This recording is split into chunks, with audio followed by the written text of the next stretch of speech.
Kerucut pengalaman Edgar Dell.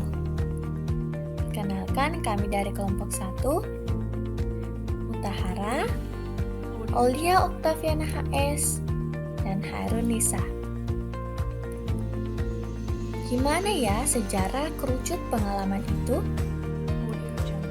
Kerucut pengalaman atau Cone of Experience diperkenalkan oleh tokoh bernama Edgar Dell, tepatnya pada tahun 1946, dalam bukunya yang berjudul Audiovisual Methods in Teaching tentang pengajaran dengan metode audiovisual. Lalu, Dell merevisinya pada tahun 1954 dan revisi kedua pada tahun 1969.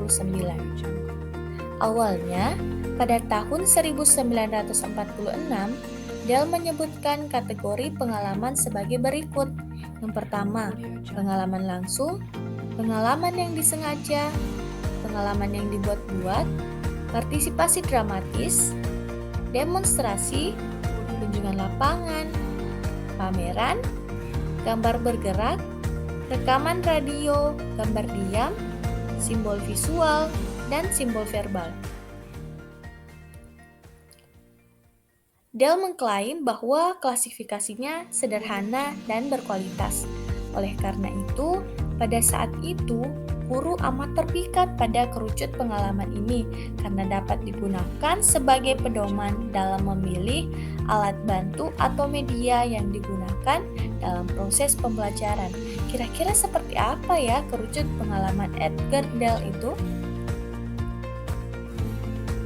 Kerucut pengalaman Edgar Dell ini menggambarkan bagaimana pengalaman yang didapatkan sesuai dengan perlakuan. Nah,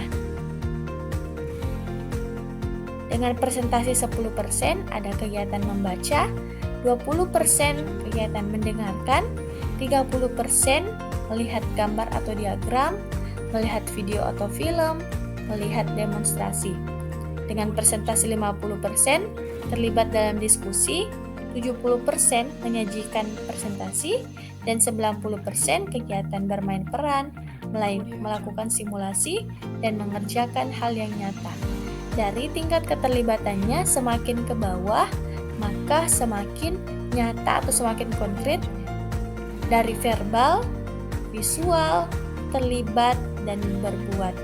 Untuk kegiatan membaca, mendengarkan, melihat gambar, itu sifatnya verbal, dan melihat video, melihat demonstrasi sifatnya visual, terlibat dalam diskusi, menyajikan presentasi itu sifatnya terlibat, dan bermain peran, melakukan simulasi, mengerjakan hal yang nyata sifatnya berbuat. Nah, kita bisa melihat dalam kerucut pengalaman Edgar Dell, semakin ke bawah maka semakin besar presentasinya.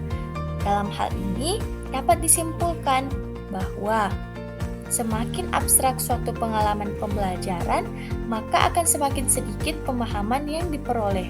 Kebalikannya, jika pengalaman pembelajaran semakin nyata atau konkret, maka akan semakin besar pemahaman dan pengalaman yang didapatkan oleh siswa. Terima kasih sudah menonton. Jangan lupa subscribe dan follow. Semoga bermanfaat.